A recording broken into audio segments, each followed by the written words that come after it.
Okay, welcome, welcome, welcome. So let me get the Prezzo opened up.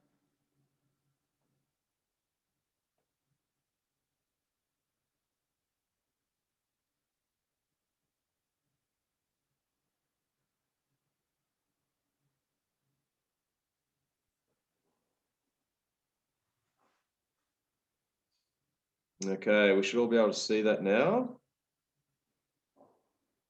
All right, now if you can just write in the chat box quickly, guys, if you can see that, that'd be great.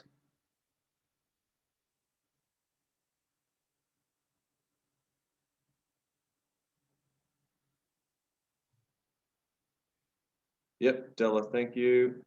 Okay, Mateo, thanks, guys. You can see the screen. All right, we'll get going then. So, welcome to the Train HQ first part of the workshop, which is the oh, hang on, I've lost you again with the screen. There we go. Which is the first part of the workshop, which is the how to pay yourself over $100,000 a year without stepping foot in your business. This is a great topic. I love this because, well, the reason I came up with it is because, look, at the end of the day, everyone is running a business, trying to get the best out of it. And when I say try to get the best out of it, we're trying to minimize our work time or our face-to-face hours, but leverage our financial position in it. Otherwise, we just own a job, don't we? So the reason we all get into business is to create a better lifestyle or to create more money or both. Work less and enjoy our lives more. Now, I assume everyone's on the same page there with that summary, but I just want to drill down on a bit more of that today and more of the techniques about why I got into this situation or why I am in this situation now, which is fantastic. I create opportunities along the way because I had the vision to do this. But also I want to share with that, obviously, share those strategies with you guys so you can hop in and go down that path too. All right, so here we go. Our objectives for today.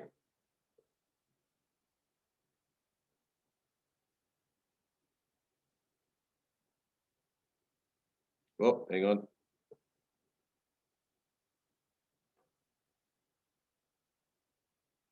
Sorry, guys, it is playing up for me here. What was that? Cool. Objectives for today. I want to discover the exact steps. I want you to discover the exact steps I took to automate and scale my fitness business to high six figures. Okay. I want you to learn the secrets to paying yourself what you deserve without having to train clients. That's the biggest thing. I think avoiding the face-to-face, but also being able to earn the same amount and if not more money. I want to show you the 13 systems. On the brief, it was 8 systems, but actually it's 13 that ensure your business runs like clockwork. Now, guys, don't be overawed by the 13 systems. In fact, there are other businesses that run, many more systems than 13. So I think 13 simplified, and I'll show you exactly what they are today and how they work. And then I'm going to show you how to plug holes in your fitness business to maximize profits and wealth. Okay, so it's not always about how many sales we do or how much revenue is coming through the business. It's all about plugging up the holes in your business bucket to stop the leaks coming out the back end of the business, right? Cool. Okay, so what I'm going to do, just to start off with, is I'm going to get you to write something down for me. Okay, I want you to share with yourself first, why are you here today? So just write a quick sentence or a couple of words about why you're here today. And then we're going to share that before we even start this workshop, because this is the most important part. It's important to know why you're here so that you can get the most out of this workshop today. So I'll give you just a couple of minutes to do that.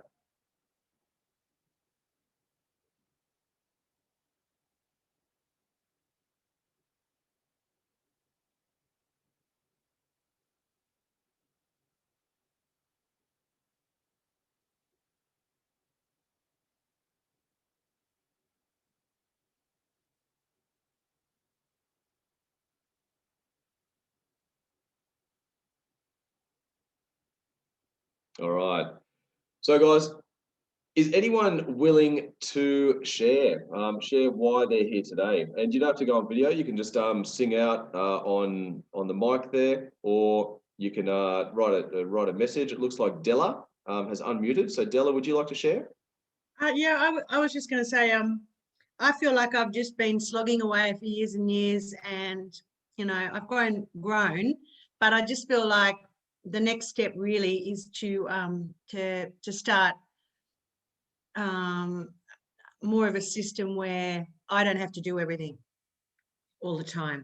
And Right. sometimes I feel a lot of pressure when, luckily I've never been really sick in all that time, or I've never had a time when I've had, a family emergency or something. But sometimes I think, what would I do if I couldn't show up day after day? Yeah, great. Yeah, and I think that's everyone's concern, really, isn't it? I mean, I'm going to go through these processes obviously today and talk about the reasons I did this, but it's very, I think, across the board. The reason we started business, like you said, Della, is to be able to sort of step back at some stage and be confident that someone else can step into that role, right?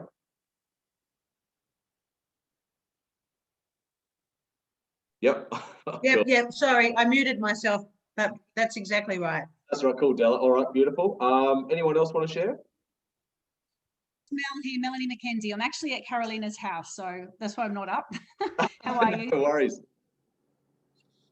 Yeah, I'm here today I've got a trainer myself, but I really want to learn a little bit more skills about how to improve both of our incomes without me taking on more clients, taking on more workload as well, and just improving skills, education. I've reached a point where I'm not super happy with my personal income. However, if I take on more clients, then it takes me away from the business. Yeah. So that's probably a nutshell. And hi, Ben. This is Carolina. Can you hear me?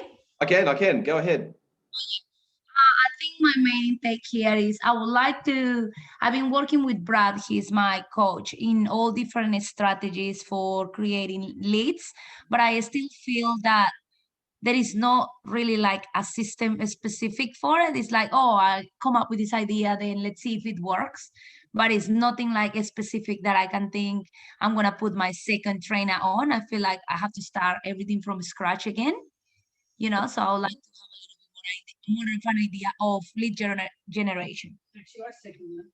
Got it. No, that makes sense to me. So you want to systemize your business a little bit better so that every time you bring someone on or you have a new revenue stream or something happens in your business, you're not reinventing all the time or you're not explaining it all the time. Instead of like, oh, I think this is a good idea, we'll try it. More like, no, there is a system and this is what I'm following specifically. Yeah, great, cool. And look, you're not alone there, Carolina. I think that most businesses function like you're explaining, and this is the reason why most people, I guess, and I'm just, generalizing here, aren't entirely happy with how their business runs. So, you're a slave to your business if that is the situation. It sounds like you are at the moment, but guess what? You're in the right space to learn a bit more about how to systemize it today. Yeah, well, I wouldn't say a slave because I love what I do, but I feel like I want to grow more. So not having to reinvent everything every time with different people, with new people. Sure. Yeah, cool. Well, that makes sense. Good. Well, you're going to learn that today. Cool. All right. Now I'm just going to turn your video off. Oh, you've just done it, Carolina. Thank you very much for contributing. Does anyone else want to jump in there, or shall we move on? No, cool. All right. Hey guys, just a quick one as well. Can you see the box up there that says participants and also the chat box? Just give me a yes or a no, just so I know that it's not intruding on the actual PowerPoint.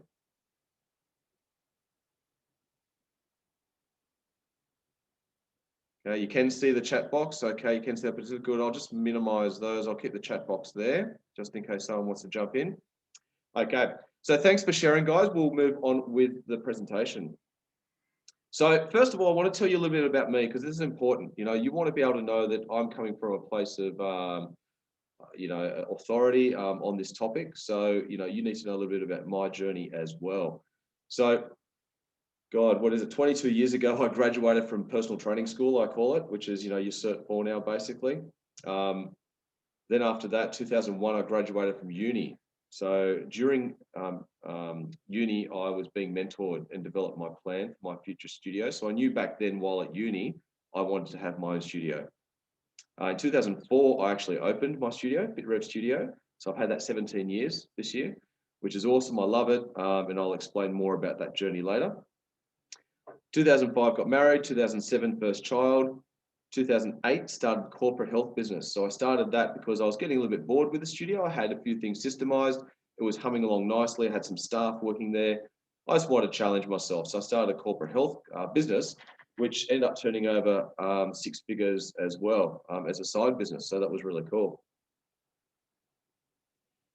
In 2009, I had my second child. In 2012, my third child. So 3 daughters, beautiful daughters, love them to death. But with that responsibility is obviously extra time spent with the family and extra finances needed to grow a family, obviously, as well. So I had to work a little bit smarter along the way. So this journey is, it's usually, so I can say it's out of necessity, what I've gone through. I've reinvented myself along the way and reinvented extra revenue streams so that I could support my family, my growing family. In 2014, I became a trainer HQ master coach. So this is 7 years later now. I've been with the company. I love it. And I've really learned so much as well at being a coach and helping other people with their businesses.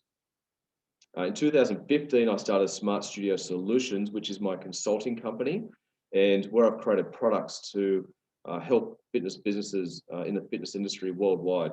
So, it's not just about helping people in your local area. Obviously, for you guys at the moment it is with your businesses, but if you want to really scale and leverage your existing business, we can go and think a little bit bigger, okay? So we're going to go and think a little bit bigger in the sense that we can reach more people, I guess, globally, potentially. And in 2021, just this year, I sold 30% of my studio. 30% of this studio I'm going to talk about a little bit about today in the first workshop, but more about later in the second workshop. So I sold 30% of that for 6 figures. Okay, so that was a big thing for me this year, especially during the whole COVID pandemic, if we're going to call it that. It was a great win. So that was really cool as well. So I'm going to show you a little bit about maybe leveraging your own business so that potentially you could sell it in the future as well. So really quickly, a little bit about my experience on this topic specifically today. So you saw my life journey, so to speak. This is more about the topic at hand. So my fitness studio turns over 500,000 per year right now at this point. So over the years, in the past years, over the 17 years, it turned over much more than that. But at this point right now, without me working a single minute in it, it turns over $500,000. Again, I don't work a single minute in the studio, and I take a 6-figure salary every year from this business. Okay, so if that gives you any idea about where I'm coming from and how I can help on this topic, I really hope that's a great summary. And then, or today now, I'm going to delve into, the nuts and bolts of it all. All right, so let me show you how this is possible. So firstly, we've got to go back to the beginning, and this is what I encourage you to do too. So I hope, today we're on this call, you're taking notes, and we're going to have a few discussions along the way, obviously. But I want you to take notes and really delve into your business. When I'm talking about my business and my experience, I want you to relate it directly to yours. And what were my goals for FitRev, or Fitness Revelation it was called. We rebranded, just FYI, to FitRev. Just to rebrand and to keep up with the times and so forth and so on. But what were my goals for Fitness Revelation when it first started? Well, there are a few things, and it may resonate with you. And I want you to, as we go through, write some things down that, maybe reasons why you started your business. But my main one, or the first one, was to provide the community with something very professional and necessary that they would benefit from long term. So let's explore that for a second. I came from a space where I did work in a couple of big gyms while I was at uni, and I was learning the ropes and I was becoming a technician. I wasn't happy though with the customer service, the systems that they used, or the professionalism that they had. So I was a bit disgruntled. So when I came out and wanted to start my own studio, I wanted to be professional, and that's the first word there. I also want it to be necessary, that people would see it as a benefit. Okay, so people would come and see the training that I provided, or the advice I gave, or the team that I built as a necessary part of their life that they could benefit from long term. Okay, so there's some big words, some key words there that we use in our marketing, and we use in our mantras with our staff as well, so they know that they're necessary for these people. They're not just a thing that these people do occasionally, or they're more than a want. They're actually a need for these people. They're necessary. So you've got to make yourselves, in my opinion, necessary for your clients and your community. I also want to build a legacy that people will remember me by. So I want to build a team around me and a community around me. It wasn't egotistic. It was more that I wanted to be the face of that community for that service or for that profession. So when people thought of health and fitness, they thought of Ben and Fitness Revelation. So the brand was an extension of me. And the reason I didn't call it, incidentally, Ben Dulhunty Fitness, is because I wasn't, about that. I wanted to think bigger. I wanted to think, if I call it Ben Dulhunty Fitness, then how can I scale it? How can I franchise it? How can I license it out to other people, when their name really isn't Ben Dulhunty, is it? The brand is FitRev, and I want people to remember the brand for what it is. The person behind the brand is important, obviously, but I think the brand is more important than just the individual within the brand. So that's the point of the second point. I want to build something bigger than myself, as I said here, that could survive without me in it. So I wanted at some stage, and I had the vision of removing myself, guys, from this business. So right from the start, I was really keen on helping people and helping people with their health journeys along the way. And I really enjoyed that part of it. As Carolina said before, she really enjoys it. And I did too, but I also was realistic about, I want to remove myself at some stage from this. I want to remove myself from this business so that it could potentially earn money for me even when I'm not there. I want to create an investment that would provide another revenue stream for our family. Okay, so I wanted something that was there long term, as an investment. So I'm going to put my time and energy into this now in the early stages, which is what I said to myself. And there were a lot of big hours, as you guys know, in your business. But I was willing to sacrifice that, early on to, recoup it later as an investment. And that's what I'm doing now. I'm recouping 6 figures a year as an investment. And you can ask yourself, well, what other investment does that really? You've got property in Sydney, yes, property, but anywhere else, I don't believe property makes that sort of year-on-year return. And that's probably your best investment as a long-term investment. This is a 17-year studio that I'm talking about here. So it's been earning for me for a good period now. And when I talk about investment, you've got to talk about asset. So this is an asset now. So when I say an asset, it's something that works for me when I'm not in it. So it's something that I could potentially sell one day and put my kids through high school with. So I've got my second child going into high school next year. I've already got one at high school, private high schools. So the fees are quite big. So I had to think back then, I knew this would be happening, that I'll build an asset or have an asset at some stage that I could potentially sell one day to put my kids through high school. Or, if it doesn't matter about high school, it can be, whatever you want to do with that money. You can sell that business later, buy another property, go on a massive holiday, European holiday. Probably can't now with COVID, but you know what I mean? We're talking about things that, you can, gain out of having this asset. And all of these end themes were interlinked. So that's the last point there. So all of these end themes were interlinked, and the business was the vehicle to provide that. So just to sum up on this part of it, I want to say that all of the themes that I've talked about here, so building a community, building a legacy, an investment, an asset, they're all interlinked into what I wanted the vehicle, being the business, to provide me. Okay, so I think there needs to be some synergy or some interlinking there for your end goal. That's the message for this first part of it. So let me ask you guys the question. This is an interactive, workshop. I want to ask you guys, what is the end goal? What are we thinking about here? You know, for each of you. If you want to jump in on your audio, please feel free.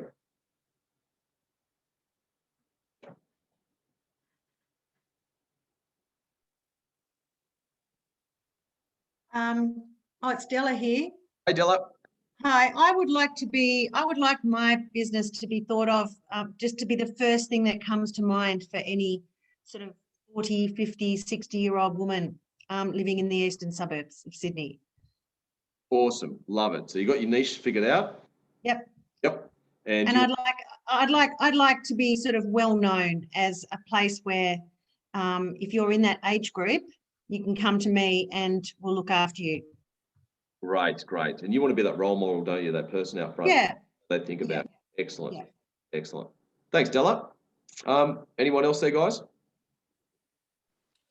Yeah, guys, I'll go. It's Ben, and yeah, pretty much want to be similar to yourself, Benny. Mate, we want to be able to create a long-term business that I can have, which is going to be able to leverage my time away from, and obviously create that revenue stream ongoing. But the same sort of stuff as having that level of professionalism where we have the standard which is way above everybody else, and that's our point of difference essentially with what we offer.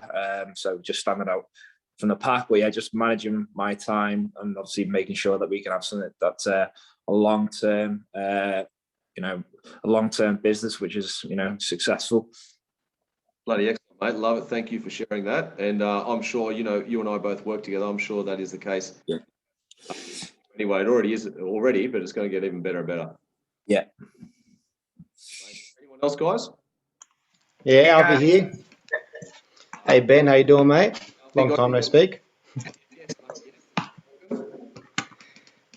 Definitely my goal, and I know it's going to happen, is creating a team of trainers, and just to bring the next crew of trainers coming through and just breed them in the right way, make sure they know exactly what they're doing, and yeah, create a team that's effective and taking over the eastern suburbs and making sure that the next future of our PTs are great and they're providing great service to all the people in the community.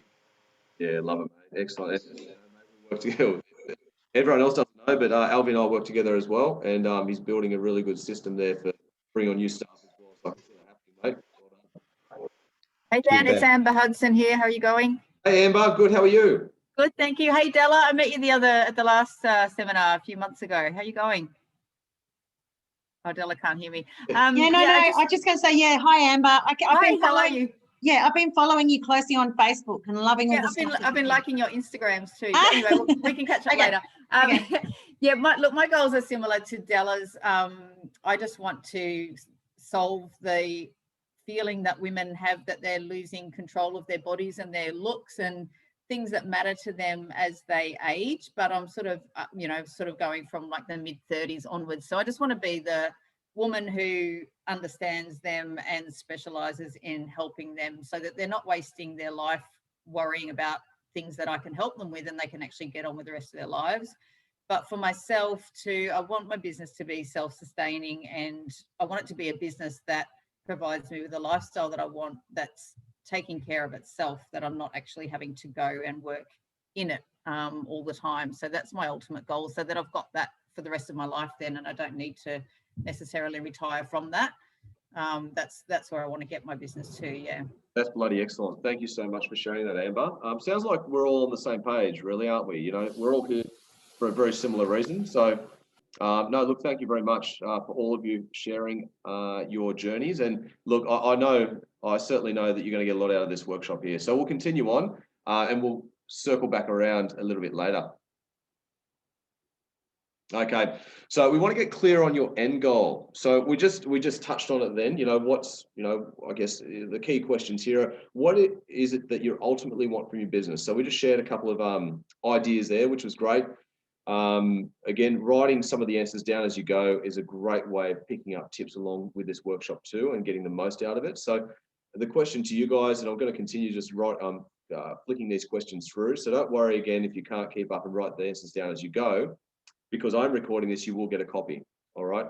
What is it you ultimately want from your business? That's the first part of it. So what's your ideal role in your business, if there is a role? So for some of you, it might be you want to manage it. You know, you want to manage your staff. You want to be there every day. Some people might want to be the maitre d'. So that means meeting and greeting the people coming into the business, the clients, that is. Some people want to do all the selling, you know, be the salesperson for that business. Some people want to be the owner of that business. So what that means is working on the day-to-day behind the scenes without actually going into the business. And then some people just want to be the investor in that business. So stepping right back and just seeing it as an asset for what it is and getting the right people in the right spots to run it. And the thing I didn't touch on, and some people want to be the technician, guys, like and that's okay. Like to be the technician in your business, to do the training sessions, to be that person that wants to be in there on the ground, charging a shit ton of money for specializing in your niche. And that's totally fine as well. And the reason that's okay is you're obviously living the lifestyle you want. You know, that's because you want to be there, not because you have to be there. And I just want to get really clear on that part of it. So what does that look like on a daily, weekly, and monthly basis? So what you've got to circle back to is, again, the first one, what do you ultimately want from your business? And what does that look like on a daily, weekly, and monthly basis? Okay. So for me, for example, you know, just an example, for me, what I wanted for my business was to be able to step back and for it to run by itself. Tick, it does that. Okay. My role in the business right now is to mentor or coach the studio manager, who then coaches the trainers in that business, and he manages them. I bounce off the studio manager, he bounces back off me, and that's my role in the business. Okay, so I know what my daily, weekly, and monthly calendar looks like for that, so to speak. Okay, so I meet up with the studio manager once a week on a Friday afternoon. So today we're meeting up for half an hour. He's going to go through the stuff with me, ask me any questions that he feels a bit stuck on, and then I'm going to help him with, call it mentoring, for lack of a better term, in that space. Now, the beauty of where I'm at is that my studio manager has been working in my business for 13 years, not as a manager, but as a technician. So I've groomed him to be that person. What the other cool part about my business, just to share, is that because I've sold 30%, my partner in the business now does a lot of the stuff that I used to do, you know, where the manager used to talk to him on a daily basis. Now, I don't do any of that anymore. You know, I have the opportunity now to be doing workshops like this, which I bloody love, and also just going out and helping and I guess providing products and programs for the fitness industry. Okay, so you've got to work out, what does your business look like with you in it or without you in it, and what do your daily, weekly, and monthly tasks look like? And will that serve your bigger goal? You know, will it serve your lifestyle and your financial abundance goals? You know, what is it? You know, you've got to get clear on why you're doing it, what it will serve you. Because remember, this business is your vehicle for the bigger goal of what you want to achieve. I shared my ones before of my having enough money to pay for school fees, private school fees when my kids are older. That was my one, but it might be something different for you. You might say, well, I want to retire at 40, 50, you know, whatever it is. I want to go and live up the Sunshine Coast of Australia, lie on the beach every day. So you've got to work out what that is for you. All right. So now that we've got that done, getting clear on the end goal, now we work backwards. Okay. We work backwards into how this actually happens. Oh, hang on. I've jumped all through there. All right. I've got it all up on the screen now anyway. We'll just go through it step by step. Sorry, guys. I didn't break that down. Okay. So you can see everything on the screen here. What sort of business do you own? Okay. So we've shared, some of you guys have shared that today, which is great already. But I want you to ask yourself and write down these things now, and then we're going to discuss it. Okay. So is it an offline or online business? Are you a sole trader or are you a company? And do you have staff? Are you a facility or don't you have a facility? You're a mobile trainer, or again, are you online? How involved are you in your business right now? So hours per week or percentage of functionality, like are you in at 20%? Are you in at 50%? You know, what is it? What's your role? That's another good question. And how much does your business turn over, if you know it today? Do you pay yourself a set salary? Do you pay yourself a weekly wage or a weekly salary? So you've got constant money coming into your personal account from your business. And if so, how much? And again, we don't have to share that. That's just for you. Do you own 100% of your business, or do you have a business partner like me now? If you stepped out of your business right now, could someone else step in and run it straight away? So this is the big one, and this is the one you really got to think about. We're going to really crunch that last one down today. How we systemize and set up our business so that someone else could come in and run it.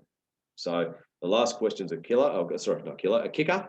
And then my point at the end is most business owners own a job, not a business. Okay, so when I said before to Carolina, you're a slave to your business, that was probably the wrong wording. What I was after was most business owners own a job, okay, not a business. So a business should be able to run for you, and it should be able to give you the freedom you want and deserve. So just take a couple of minutes to write down some of your answers to these questions. This is going to give you a really good base for the rest of the workshop, guys. So that's why this is important, just spend a couple of minutes on.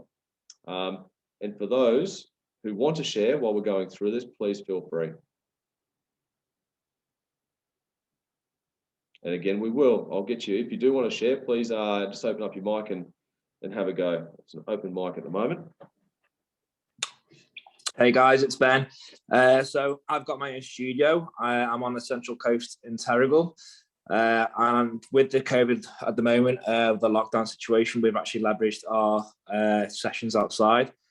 But I've actually got 2 trainers that work for me, and I've actually only got 2 clients now, which I actually train myself, because I've just offloaded in this time like the rest of my client base to the trainers to fill them up. So now I've got that time to be able to be the business owner and to be able to drive it.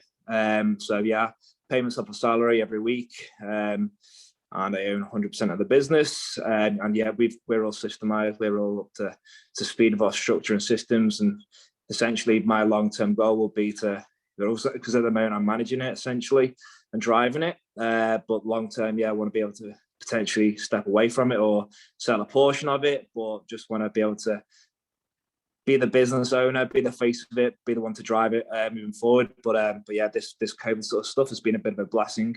So I've been able to just leverage my time now, so I can get on with what I need to get on with and build it even more. Thanks, Benny. And mate, again, Benny and I work together for everyone else. So I know his business inside out, and I know he has put a lot of work and energy into offloading his own client base. For the sole reason of just being able to free himself up to work on the business a little more rather than in it. So he's done a fantastic job with that. And like he said, I love the positive spin on it about COVID, is that, it's been an opportunity for him to be able to do this. So well done, Benny. Thanks, mate. Cheers, mate. Anyone else want to share just with some of those questions? Have they popped, a bit of a light bulb off in your head, or have they, got you thinking about maybe some other parts of your business that you haven't quite addressed just yet?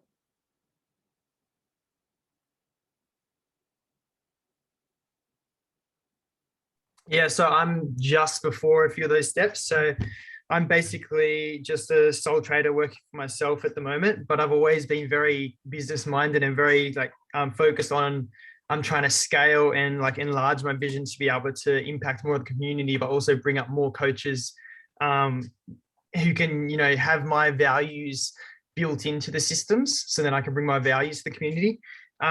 So at the moment, I'm basically working about 50 hours a week with a turnover about 110,000. And yeah, I'm just looking to systemize and put everything that I do into an operations manual to be able to give that and then bring on some trainers and things like that to be able to step out of the business a bit more. Fantastic, mate. Thank you for sharing that, because it's one of those things that when you are a sole trader, it's so important. You're wearing so many hats.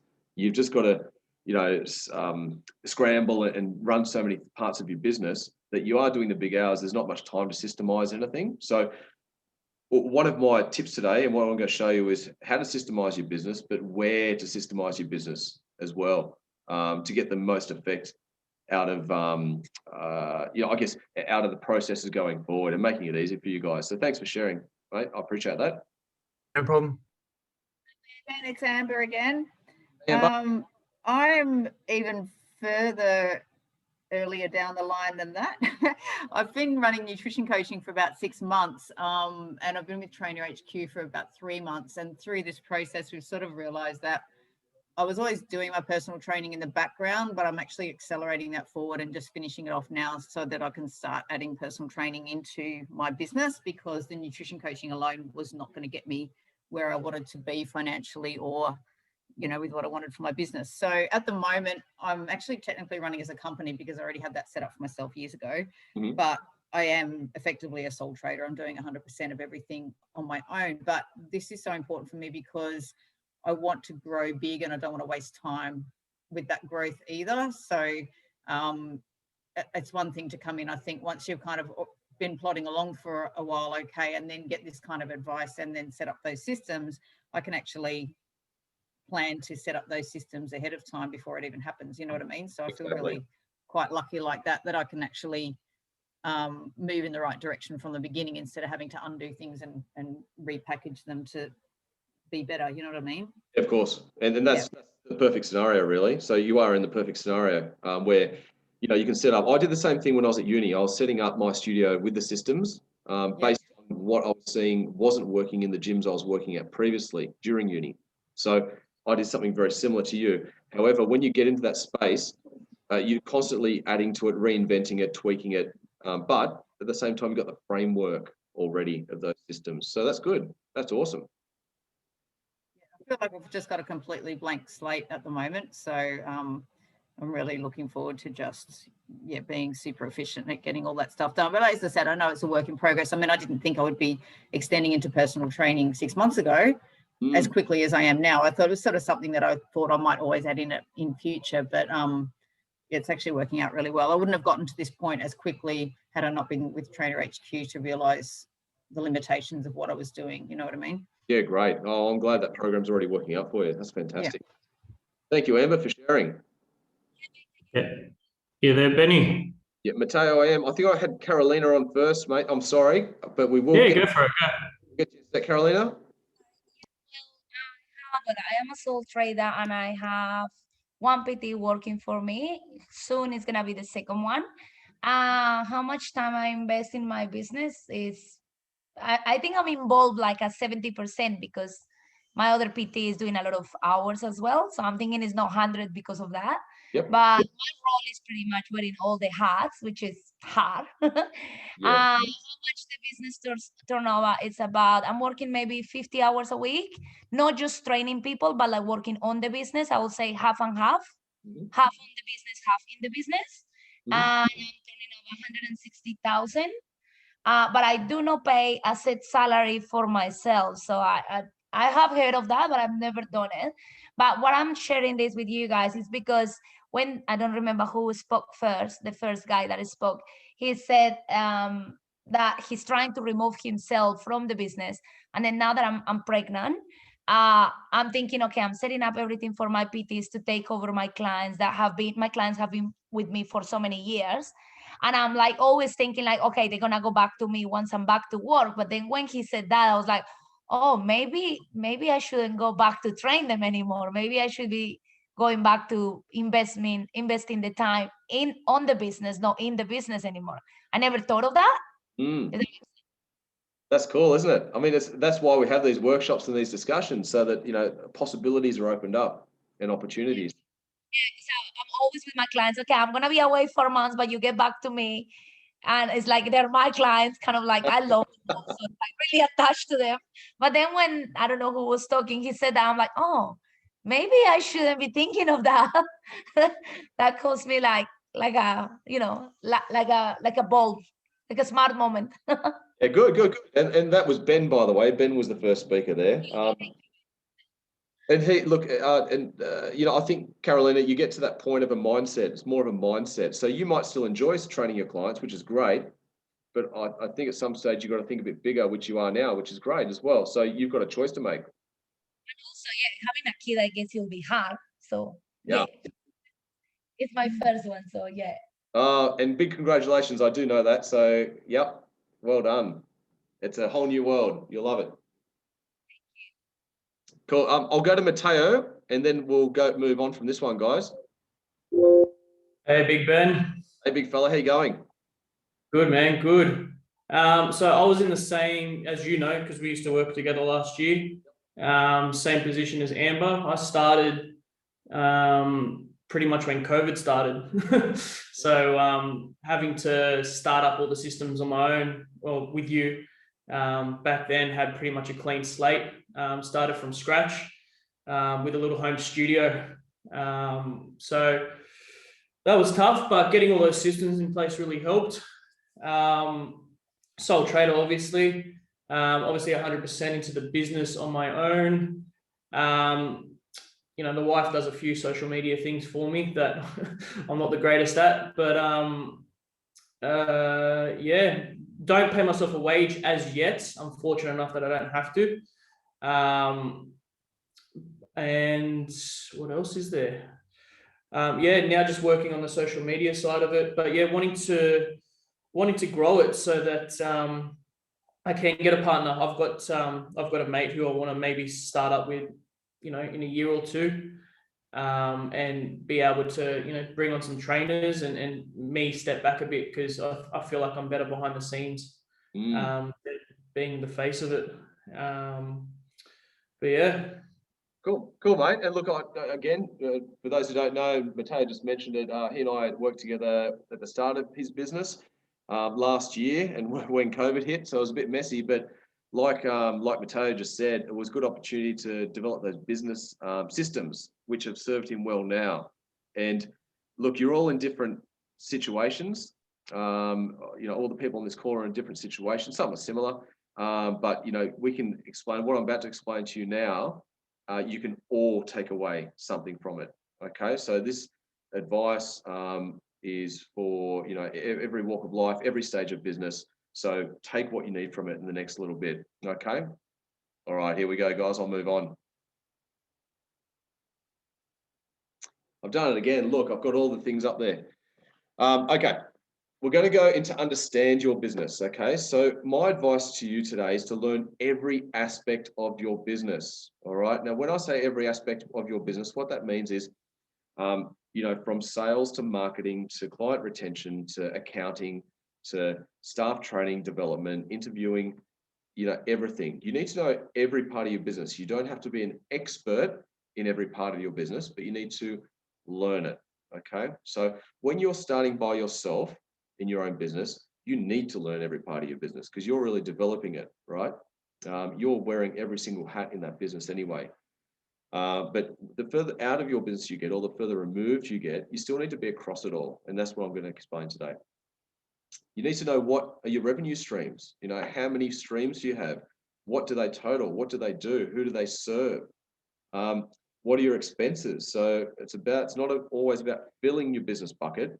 It's about knowing where the holes are in the business bucket too, where the expenses are, and are they fixed or are they variable? So are they fixed like rent is fixed, okay? Variable things like, staff wages can be variable based on, if you're paying them on a commission base.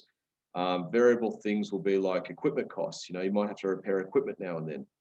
They might be, ordering equipment or ordering office supplies. They might be variable. So you've just got to know what the difference is between your fixed and your variable costs in your business.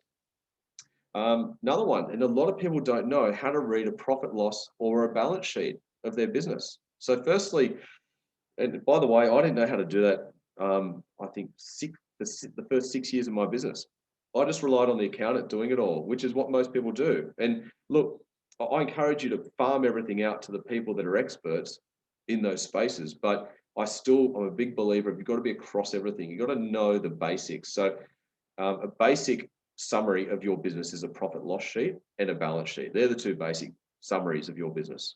All right. So I encourage you to be able to learn how to read both those things. So if you've got an accountant or a bookkeeper or someone in the family even who knows how to do this, ask them.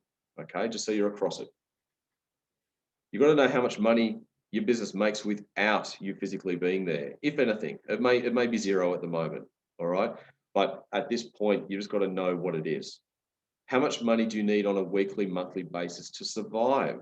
So when I say survive, I mean to, pay the rent, pay the bills, put food on the table. That's surviving. You know, how much money do you need on a weekly or monthly basis to survive? How much money do you need on a weekly or monthly basis to live your current lifestyle? So to live how you're living now. So you might have a holiday a year. You might have money in the bank. You might have a nice car that you've just bought. All right. So if you want to keep that lifestyle, keep doing those things, you want to know how much money you need to do those things as well. How much money do you need on a weekly, monthly basis to live the lifestyle you desire? That's the next part. You know, what is it that you desire? What's the bigger picture? You know, do you want to go on 2 holidays a year? Do you want to go on an overseas holiday a year? Do you want to have another baby? You know, what are the things you desire that the business needs to make the money to facilitate that? Okay. So I just want you to spend a second on that now. Again, I've done all the things at once. Normally I just flick through them bit by bit. I think my system stuff up. I have to check that in the break. But just have a look at those things. You don't need to write an answer for everything, but just be across it in your head right now on what you might need to work on in those, you know, with those points covered right now.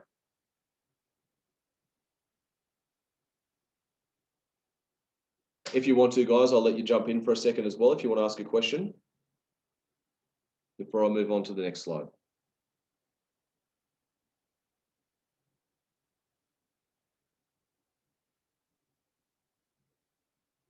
So once again, these things are so important because we're just at the beginning. We're working out, first of all, the why. The first part of this workshop was the why. Why are you doing these things? Why are you building a business? What do you want out of it?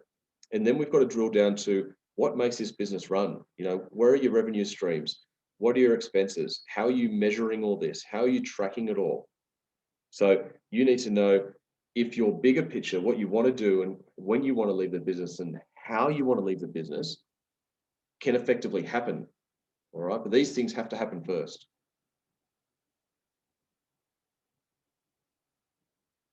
All right.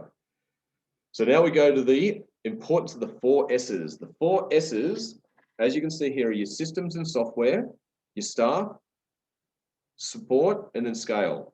All right, they're the 4 S's that I go off for business success. Now, I've just noticed on the next slide, I've done all the systems again. They're all going to come up in one go. So this is going to drive me nuts, but I apologize. I'm going to look into this in the break, but you're going to get a whole lot of information in one go on the next slide. All right, here it comes. There it is. All right, systems and software. So these are your operating systems. And these are the 13 essential systems you need in your business, guys. This is what part of the brief was on this workshop. Okay. Again, don't worry. You don't have to write these down. You're going to get a copy, but you need to be across, not all at once, by the way. This can be quite overwhelming to have a look at. But you need to be across all of these systems. You need to have these in your business in some way. So, gentleman earlier, I can't remember his name. Sorry, mate. But you mentioned operating systems. So your standard operating procedures, your policies and procedures, and things like that. Okay. I'm going to share with you right now our policies and procedures, so you can have a quick look at what that looks like. And this is me getting technical now. I'm going to try and share this screen over here.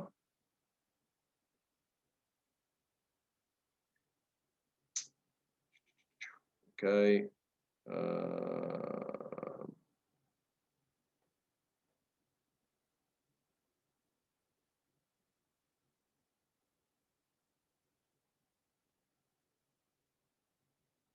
All right, guys, sorry, hang on a second. It is, well, previous. This is me with my technical abilities. It's not coming up. Hang on a second.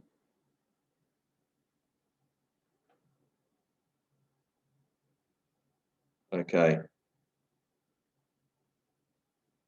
I'm nearly there. I'm so close. I can feel it.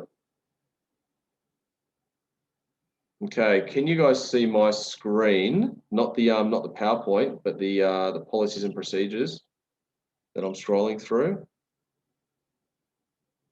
You can just write something in the chat box. That'd be great. Yeah, I can see it. Yeah, beautiful. All right, so we're over here now. Policies and procedures. So this is just one document, guys, that I have. I'm going to scroll right up to the top. This is a short one. There's a 6-page manual. There's the policies and procedures that each staff member, when I bring them on, knows, or sorry, gets handed, so they know what's happening in the business. And this is the summary version. So it covers everything from paperwork, marketing, liability waivers, success stories that we do with our clients, complimentary sessions, uniforms, studio usage, so they can actually train themselves in there, insurance, 12 monthly reviews, termination, sick leave, all that stuff, pay structure, bonus structures, everything in there is a really, really, really simple or blanket a document that they can read over. Now, we also have our standard operating procedures, which are, I'll just open this one. So this is the big document. So this is the more detailed one that they read, they can refer to when we go through our training with them. So this is just going to open it in a sec, I'm sure.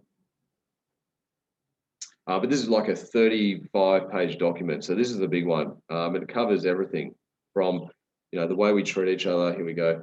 Opening procedures, closing procedures, staff contacts, suppliers contacts, monthly, weekly, daily procedures, administration, cleaning and maintenance, all that sort of stuff. So there it is. I'm just going to scroll through. I'm not going to explain it. Daily procedures, memberships, what type of memberships there are after the person's joined, the onboarding process, et cetera, et cetera, et cetera. So there's loads of stuff in there, guys. But yeah, you don't have to do it as detailed as this. This is what I did right at the start of my business and while I was in uni. Okay, so this is all the stuff I did at the start. Della, you were in that situation. I recall from the previous conversation. This is the stuff that you could potentially get started on. Even to the lights, where are the lights located? It's just ridiculous. I probably did a bit of overkill in there, but that's what I did do. So I'm just going to go back to the screen now. Okay, so we should be back on the main screen with systems and software. Again, guys, can you just confirm that for me in the chat box? I just don't want to. Yeah, we can see the main screen again. Okay, awesome. All right, so we're back. So they're your operating systems. There are other things, metric systems, marketing systems, follow-up systems, they're onboarding things as well.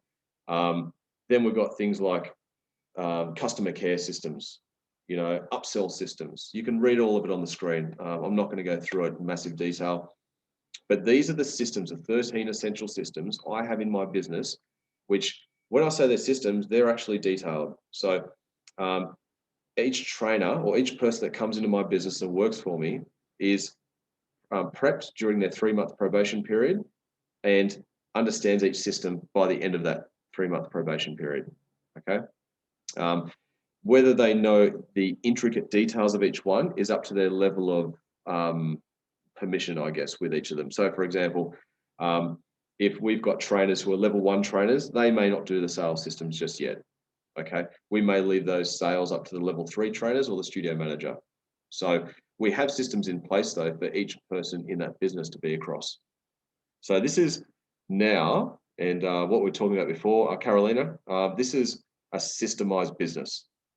All right, so you're never reinventing or rethinking what to do with each new staff member that comes on board. These are the systems that are already in place, either in document form or software form. So you might be using MindBody or PT Minder or something like that, True Coach, whatever it is. That's a system, all right? And your only challenge is to take your new staff through those systems, okay? So they're already there, which is cool. That's the good thing about software. It's already there. You just got to show people how to do it. So to sort of segue a little bit, part of your onboarding process with staff members should be to take them through a software system if you've got one. Okay, there should be a whole checklist and induction process with that. So with staff systems, as you can see there, there's a trainer handbook, which they should get, an onboarding process, so induction process, orientation process, training and development, ongoing training and development, and your staff meetings, of course. They should be held periodically through the year. So guys, I know I do talk fast, but it's because I get excited. And this is me getting excited. I'm a systems man. And these are all the systems, like I said, that we currently run in our studio. Now, I'm going to allow you guys just to jump in quickly for this one to share. Like looking at that, there's 13 systems there. Who has, I guess, who has at least 3 of those systems already in their business? Yeah, I'll go, mate. Yeah, well, I've pretty much got all of them apart from the top operating systems, policies and procedures, and that kind of stuff. But we've got everything from like terms and conditions, yeah, all the customer care stuff.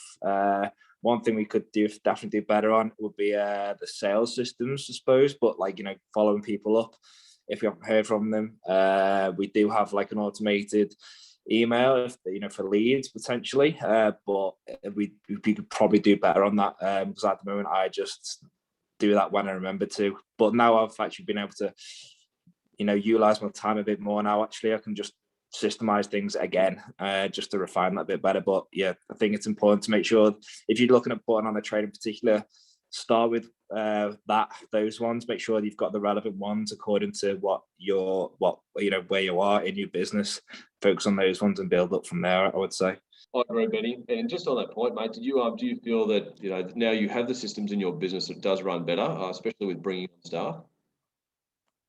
Yeah, definitely. Yeah, essentially now, like in fact, like you were saying before, if once you've got all the software and you've got all the relevant things which work for your business, then all you have to do is show somebody to do it. So if I went on holiday for a month now, for all I would do is show one of the trainers what to do, and they'd be able to do it all. So yeah, that's once you've got all that up and running, it's just I'm same as you, mate. I love systems and structure and stuff. It's not rocket science at the end of the day, is it? It's just a matter of knowing what your business needs and what you need to implement. Yep, perfect. Thanks, mate. Thanks for sharing. Anyone else or does anyone else feel they're a bit overwhelmed by all that and go, "Whoa, Jesus, that's a lot of systems"? I feel overwhelmed because to be honest, I have no systems at all. I mean, I have all the systems, but they're just all in my head. Okay. I have, when I look through those, I think I actually do have some pretty kind of, you know, I don't do things a different way every time. I do them the same way. So in that sense, I have systems, yep, but they're not documented. So I've obviously got to sit down and document what I do and what's expected if I'm ever going to bring people on. At the moment, I've got people who just run sessions, yep, but that's all they do. That, you know, they just send me a list of who turned up, and that's all they do. So if I'm ever going to get anyone in to have a bigger role than that, obviously I need to document the systems that I've got. And Dylan, that's a good point that you make, and I'll expand on that a little bit in the coming slides. But that's one of the points I make. I heavily, that's the starting point. Writing down what you do, okay? Yeah. That's when it becomes a system. Yeah. A formal system. So yeah, that's just start there. That's yeah. Okay. Can I just add on that, Benny? Yeah, go ahead. So just with I can't remember who it was who was just speaking, sorry, but just listen to that. With your trainers and stuff, if they're just telling you who's turned up and who hasn't, if you systemize all of like what they had to do, so all they have to do is literally follow the system which you've given them, then essentially you can have a better service, and then you can also effectively charge more, and then also the trainer will make it be easier for them, so the trainers don't have to do any like stuff behind the scenes where they've got to like plan the sessions or the rest of it. Whereas if you've got your systems for your training stuff already done and dusted, and they can just follow it, and then it's so much easier for it to follow, and then you can track things, then you can scale things, and you can add more value, so that effectively you can charge more money as well. I agree. Yep, absolutely. Cool, mate. Thank you. Amber, got you there. Yeah, I just wanted to I think it was Della, was just saying I'm sort of in the same boat where I don't actually have like enormous documents prepared, but I do have a system and I do have notes about everything. And I think even all of these points, the point that my business is at, I could literally have like a one-pager on each of these, which would take me, which have taken me, sorry, I've probably got about half of them in place. The rest are just calendar reminders and things like that. But I think it's fair to say just like a bullet point at this point of your business would be fine, and then you can always expand on it as you grow. Like you'll find once you start taking staff on, that's when you need to elaborate on, you know, some of your policies and things like that. Would that be fair to say? 100%, you're spot on. So that's what I want to do. So I don't want to overwhelm with what this is. This is for my business right now that I'm stepped away and I'm, not being a part of it. But for you guys who are still involved in your business, keep it as simple as possible. Keep those systems as simple, like even one page, like you said, Amber, perfect. So that when someone does come on, then you can build on that. Okay. And your system will, your business will evolve. So you'll be tweaking this all the time. There's no do a system and then that's it. You leave it. No, absolutely not. We're still tweaking our systems year to year. So yeah, that's perfect. Sorry, Amber. I've done a very similar thing because I'm in the process of creating all my systems, and basically like I just wrote a heading for each one, and then just as I do my week, and not every week I add to it, but whenever I'm not busy, I just write down, okay, in the, how I'm doing my finance stats and things, I just write down dot points of like what I'm doing, and then I just add to it whenever I can be bothered to, really. Perfect. That's what we're after. That's it. And look, you know what? I'll explain a bit more now. We'll move on from this discussion, and I'll show you exactly what I'm talking about. It'll be made much clearer. All right. So with staff, guys, remember the 4 S's. Staff is the second one, and again, it's showing you everything. So it's all right. We can flick through this one quickly. But when you bring on staff, and these are the things I look for, that they're professional, mature, inspiring, focused, and flexible. That's just our business. That's what we're after. Okay. You guys might have something different and some different characteristics you're after with your staff, but these are just ours. They're team players. You've got to reward and encourage them. You've got to give them responsibility, and they've got to be constantly developed within their role. So you can't just employ someone or bring a staff member on and keep them at that one level for the rest of their career with you. You've got to keep on challenging them and giving them more development in their space. With that as well, there's more. Yep, so Cody's written, can we get copies of the documents you showed to help create procedures? Yep, I'm going to send you guys a link after this. I've actually got a space online where you can download all this stuff. So yep, rest assured, I'll send you guys all a link. With the staff as well, guys, as you can see, and you can probably already resonate, so we're not going to spend too much time on this, but it's important to incentivize your staff to keep the KPIs, set KPIs with rewards attached. So important. I'm going to talk more about this stuff later in the next workshop. So I'll just skim over this at the moment. Constantly check in with appraisals, recognize achievements, contribute to ongoing training and personal development. So important. Your staff are your biggest asset. I always say that. I've said it the whole time I've run my business. Your staff are your biggest asset. So look after them, recognize their achievements, contribute to ongoing training, invest time, energy, and effort into your staff. And last point, the retention of your staff is key. All right. When you start bringing on staff and training them up and making them amazing staff, that's when your business is really going to thrive.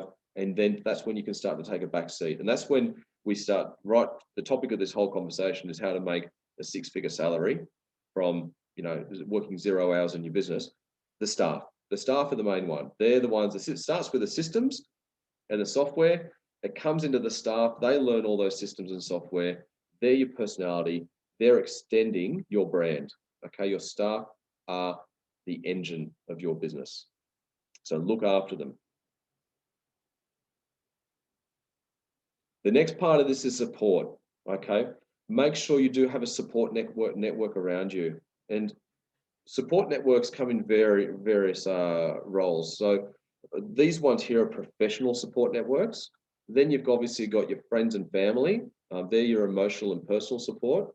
Then you've got your peers as well. The people in your industry. These guys, everyone here on the call today, in the workshop. We're all supporting each other through this process of running a business. So you need all these pillars of support for your business to be able to be effective in your business. Okay. So the Trainer HQ program is awesome. Obviously, because of this, the community, that we can all share our successes and our failures with each other. And we're all at different parts of our business too, and our business life. So it's really cool, guys, to be able to, explore that, to have these conversations today and be able to, address each person's situation and find solutions for each part of your journey as well. So the support network that I did speak about on this slide are all the professional networks right here. Can anyone safely say that they have all or most of those networks lined up and that they're utilizing those networks at the moment, all those support people? Feel free to sing out, guys, if you like. Unmic yourself, unmute yourself.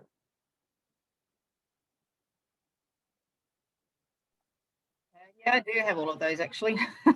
I think about it. I just spent a fair bit of time in the background setting my business up before while I was finishing off my studies. So the only thing I don't have are investors, but I'm planning on that as well. So excellent. Cool. Thanks, Amber. Thanks for sharing. And look, most of you guys, when you start up your business, you will have most of these professional support networks in place. Just make sure as well that you are leaning on them. So you are asking them questions regularly. So you're getting, if you do have a bookkeeper, make sure that you're up to date with all your transactions with that person. Your accountant, make sure you're checking in with them regularly to know where your accounts are at, where your projections are and your forecasting. If you need help with that stuff, they're the two people to speak to, mainly the accountant and financial planner. But make sure you've got these people in place, guys, to give you the best support possible. Cool. All right.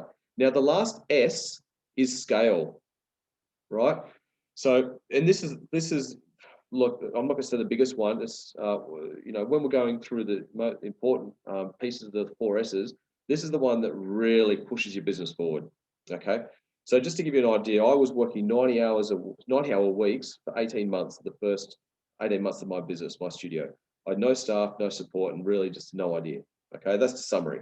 I was scrambling. I had all this, like, remember I told you I was organizing my systems? Well, guess what?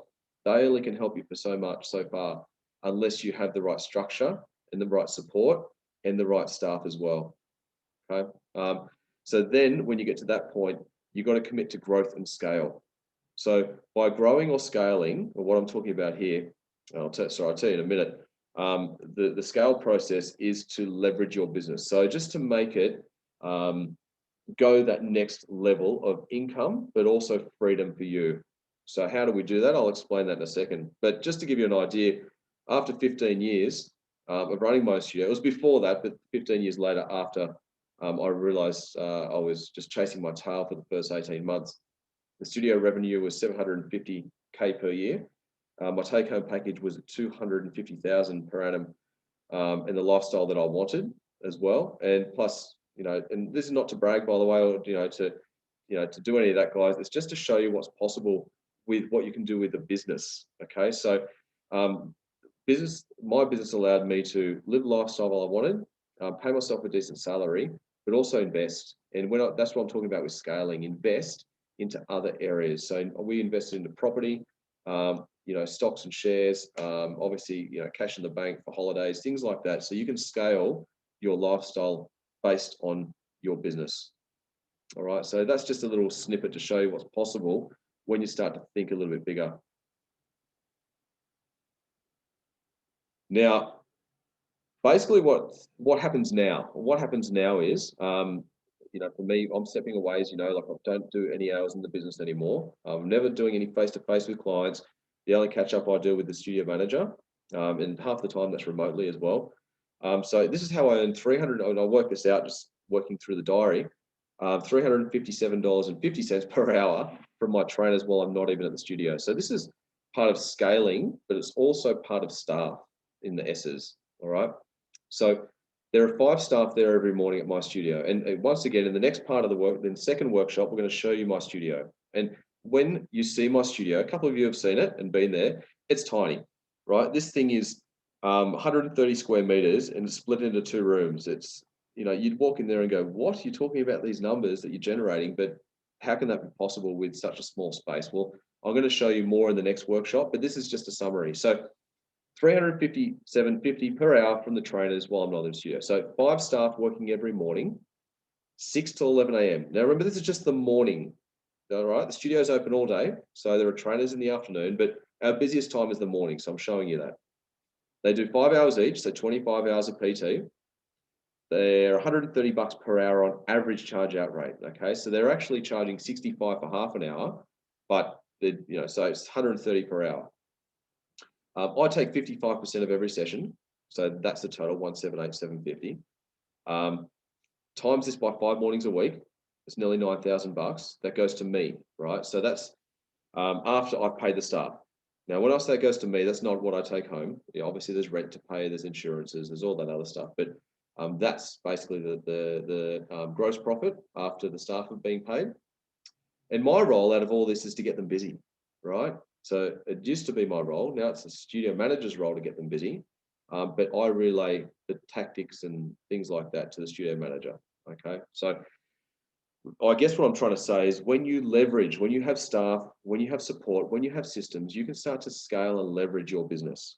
All right. And that's when you can start to earn this sort of money. And now I take home what I talked about was $100,000 package. That's on paper. Okay. So $100,000 on the books. That's what I take home. Again, I don't work an hour in the business, a minute in the business. I do still have a great lifestyle, and we still have things that we can do, all right, as a family. So this is all part of it.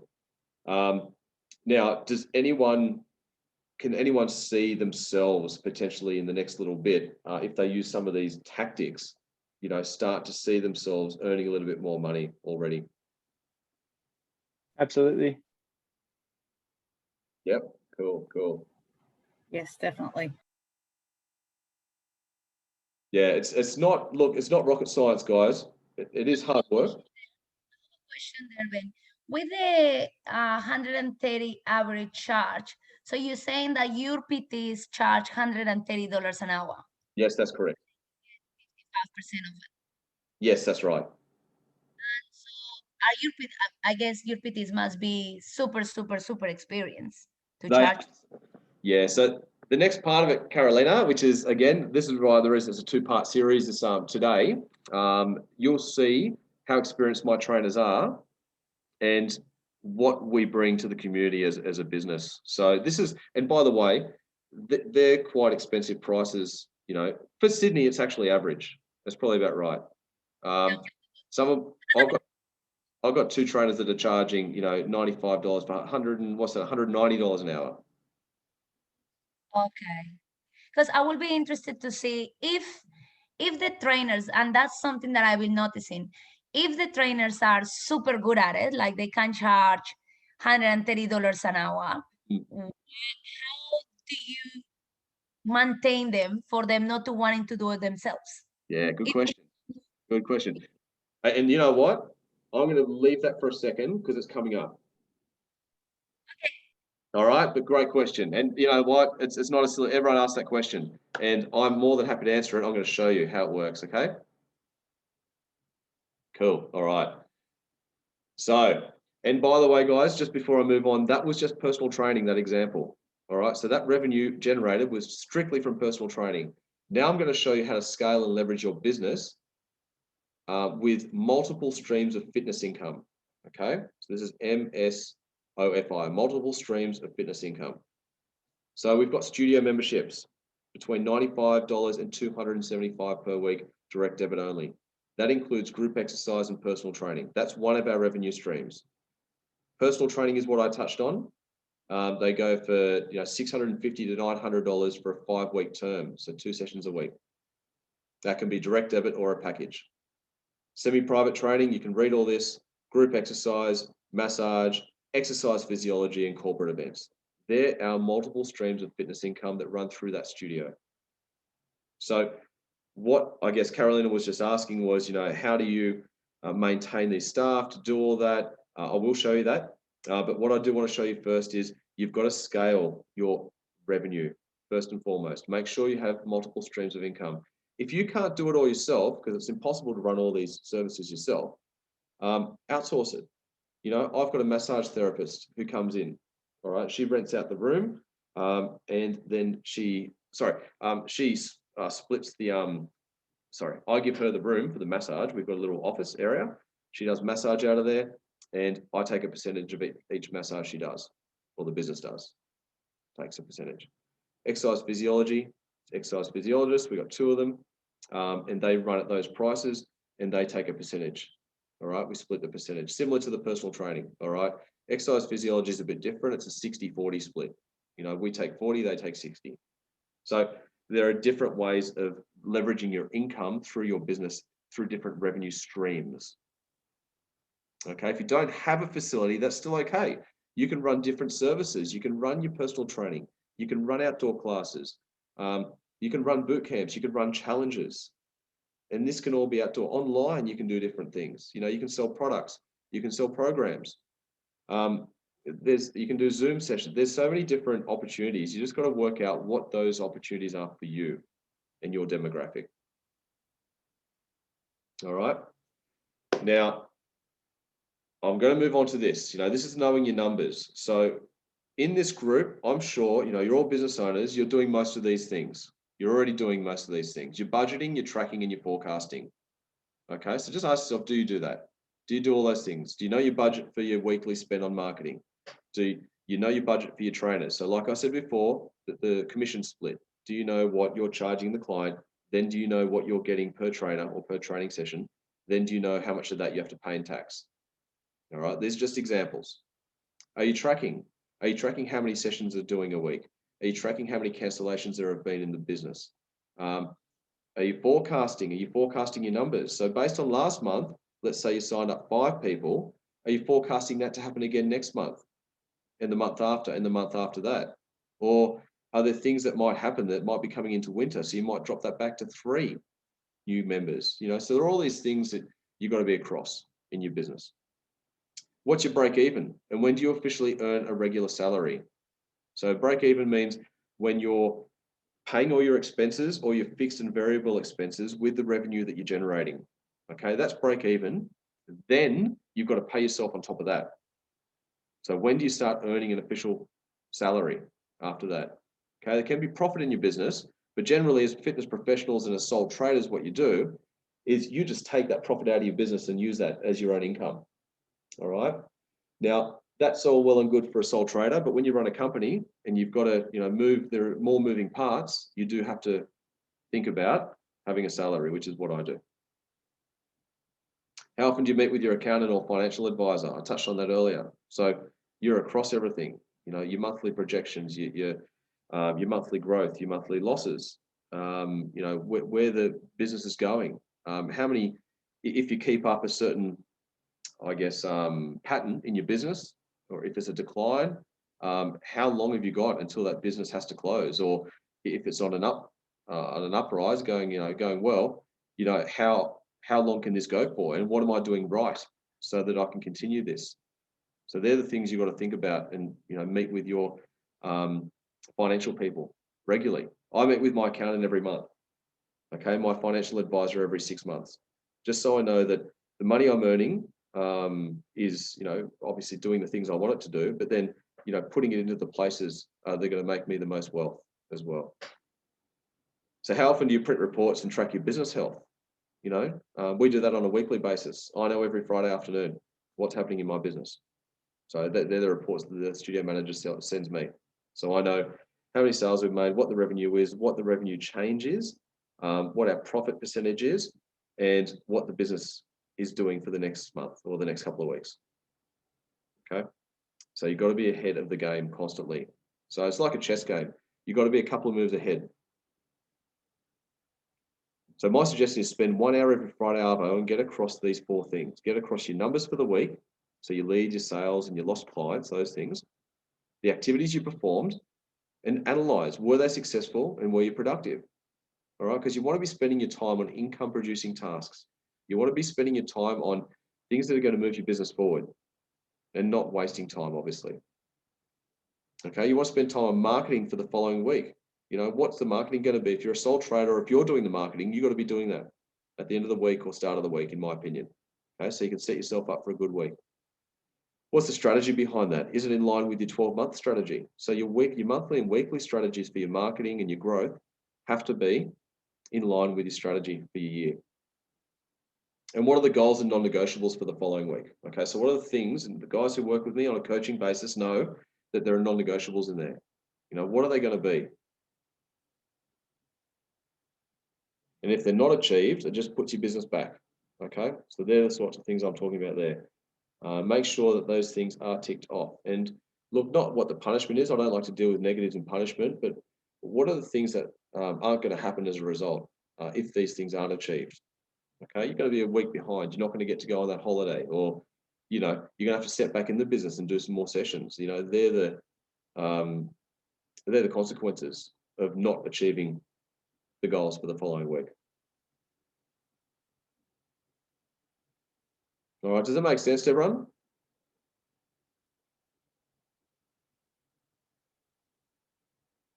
Sure does. Cool, perfect. Thanks. Thank you. All right, lovely. All right. So on that point, plugging those holes. So what you've got to do, and we go right back to it, how do we earn money while we're not there? We've got to systemize the constants in your business. And what are the constants? You've got to ask yourself, okay, well, it's what happens every day. You know, what are the things? Following up leads, you know, opening and closing procedures if you've got a facility. It's emailing clients, you know, what do you say to them? What are the follow-up processes? What about bringing on new clients? What's the onboarding process? Is it systemized, or do you just send out an email saying, hey, welcome to the team. I'll see you at our next session. You know, is that it? Or is there a welcome pack attached to that? Or, you know, is there a 90-day email sequence? There's so many different ways you can do it. And you don't need to do all those things, by the way, but you just need to have a system for whatever it is that you do. Okay, because we're all at different stages in our business. You've got to work out what system it is for that business that you run. You've got to hire the right staff for the right positions. Okay, it's no point hiring a personal trainer for a group exercise class, for example, or it's no point in hiring a really, I guess, boring, introverted person at reception, because, you know, they're not going to get the customer excited when they walk in the door. So you've got to hire the right people for the right positions, and you've got to support those staff and give them the right tools for success. So I've got to say early on, I'll pat myself on the back for this one. I hired the right staff. Some were diamonds in the rough, so I just molded them to do the things that I wanted them to do in my business, and give them the tools, give them the support, give them the leverage, give them the recognition, and allow them to succeed. Okay. Invest in your people. So that's staff and clients. So client, we'll talk about customer service in the next part, but investing in those people, staff and clients. You know, reward your people. Give them occasional rewards, pat them on the back, tell them they're doing great. And micro-monitor, don't micromanage. That's a big one. So if you successfully want to step back from your business, you've got to learn to micro-monitor. So again, I was going to use the term be across everything, you know, be across your people. Don't try and manage them. They need to be able to learn how to do things themselves, but just be across it, like just oversee everything and monitor it. Okay, the more you manage, the more you get involved back in your business. It's not always going to be sunshine and rainbows. Okay, I'm very, very clear and you know, very realistic about that. But you've got to be able to you know, release or loosen the reins a little bit with your business. Okay, so you've got to be able to step back and take chances.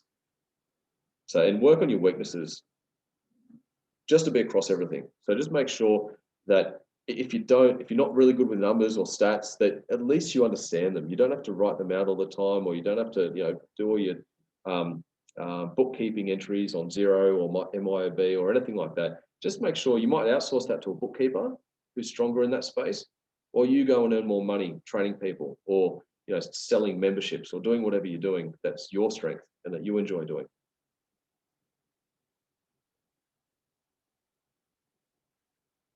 Okay. Now, I'm going to say one thing now. I'm going to say you only can step back from or out of your business only when these things happen. Only when these things happen. Your systems run properly. Here we go. See how this is great, how the text is coming up bit by bit now when I click the button. Finally, systems run properly. The staff are competent. All right, if you've got staff, that they're competent. So when I say competent, they know their role and they fulfill it competently. They don't have to be excellent as long as it's competent. The clients are content. So they're all okay with your role as well.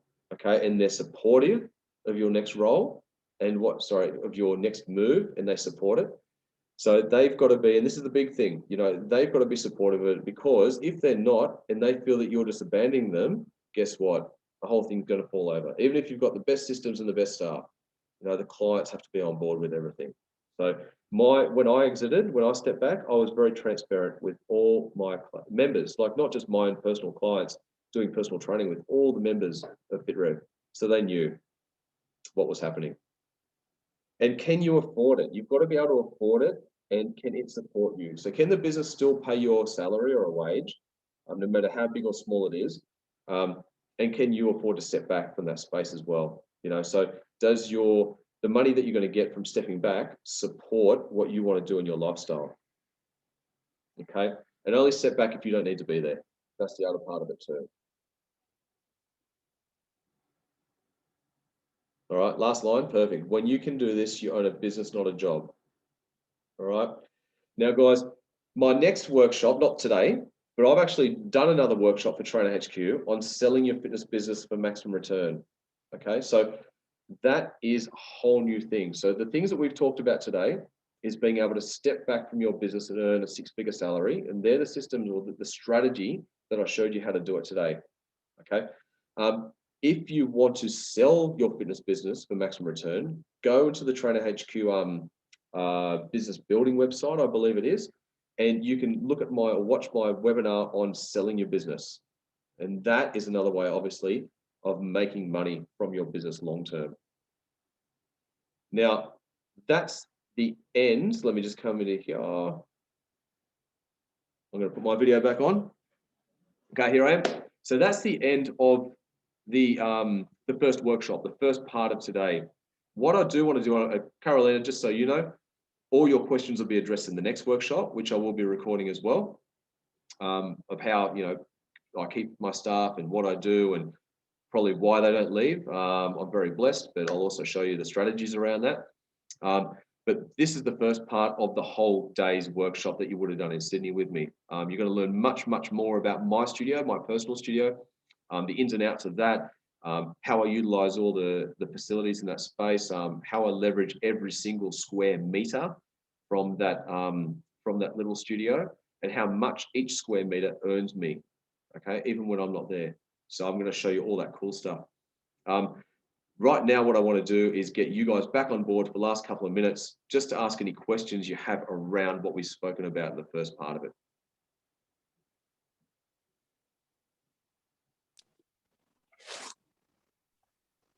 Hey, there's Amber.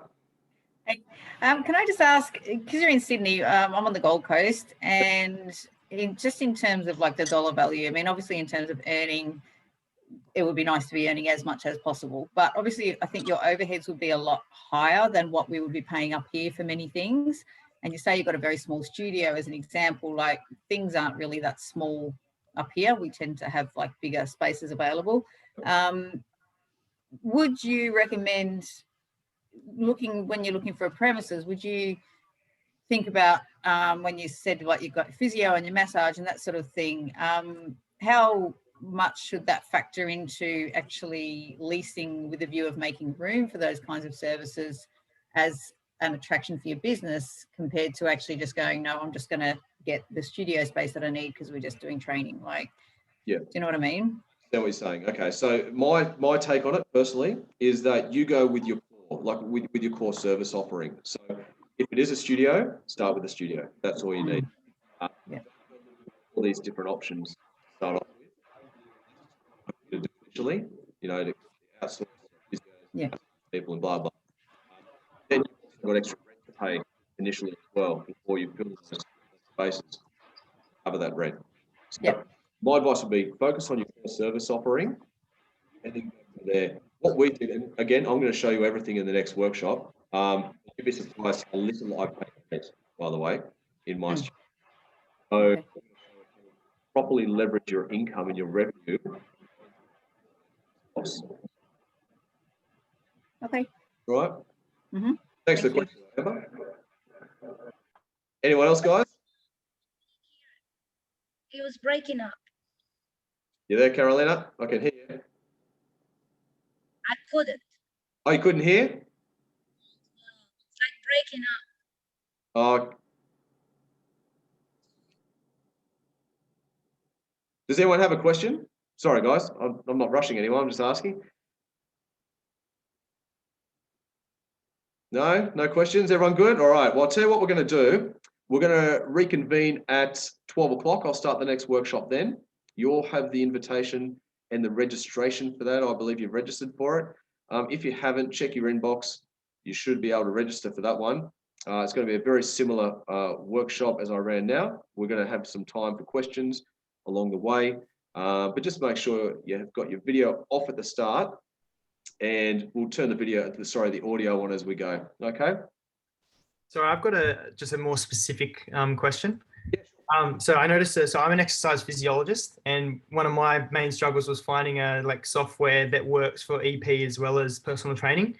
So majority of my business is personal training, just because I was like, okay, it's just easier to just find a system and scale it that way. What system do you use? So I'm currently using MindBody. What do you use for your exercise physiology and things like that? Yeah, great question, mate. I've got we use MindBody as well, but my 2 exercise physiologists use their own system for taking notes and stuff, for their sessions, but all their appointment scheduling is through MindBody. So all scheduling and billing is through MindBody, and then they just take their notes in their own systems. Yes, correct. Okay. And so then that works well with all the insurance companies and everything as well? Yep, it does. So effectively, my exercise physiologists are contractors. So they contract to me, my business, and then they invoice me at the end of the week. I pay them, they sort everything else out. Mm-hmm. All good. That answers your question. Yeah. No, I just started using MindBody, so it's good and comforting to hear that you've found a way to bill through there for EP as well. Oh, definitely. Yeah, it's exactly the same as billing for personal training. You just obviously change the service categories. But if you need any help with that, let me know. I can, after this call, another day, I'm happy to go through it with you. Yeah, that'd be awesome. Yeah, thanks. All right, no worries. All right, guys, go grab a coffee or some lunch or something, and I'll check you back here in about half an hour. See ya. Cheers. Bye.